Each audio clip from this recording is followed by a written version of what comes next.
కార్తవీర్యార్జునుడు నదీ తీరంలో కింది భాగంలో తన భార్యలతో కలిసి జలక్రీడలు ఆడుతున్నాడు. రావణాసుడు ఆయనకు అలవాటు ఉంది. ప్రదోష వేళ అయితే ఎక్కడున్నవాడు అక్కడే కిందకి దిగి సైకతలింగం చేసి ఆ సైకతలింగానికి పూజ చేస్తాడు. ఆయన నది ఒడ్డున దిగి స్నానం చేసి సంధ్యావందనం చేసుకుని సైకతలింగం చేసి దానికి ఆరాధన చేస్తున్నాడు. వీళ్లకు పిచ్చి కోరిక పుట్టింది కార్తవీర్యార్జునుడి భార్యలకి. నీకు 1000 చేతులు ఉన్నాయి కదా, నదీ ప్రవాహాన్నంతటినీ ఆపేయగలవా 1000 చేతులతో అని అడిగారు. అది పెద్ద విషయమా అని 1000 చేతులు అడ్డుపెట్టాడు. వెనక్కి వెళ్ళి ప్రవాహం పెరుగుతూ వచ్చి ధ్యానంలో ఉండి పువ్వులు వేస్తున్నటువంటి రావణాసుడి తొడల కిందకొచ్చి అకస్మాత్తు ప్రవాహం ఎందుకు పెరిగింది కిందకెళ్ళి చూడమన్నాడు భటుల్ని. కార్తవీర్యార్జునుడు భార్యలతో జలక్రీడలు ఆడుతున్నాడని చెప్పారు రావణాసురుడికి.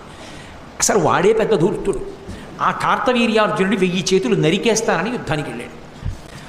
అయితే ఆయన చూసి వీడెవడరా 10 తలల పురుగు యుద్ధానికి వచ్చింది నా మీదకని యుద్ధం చేయలేదు, ఇలా పట్టుకున్నాడు. పట్టుకుని తీసుకుపోయి ఈ పురుగు నేను భార్యలతో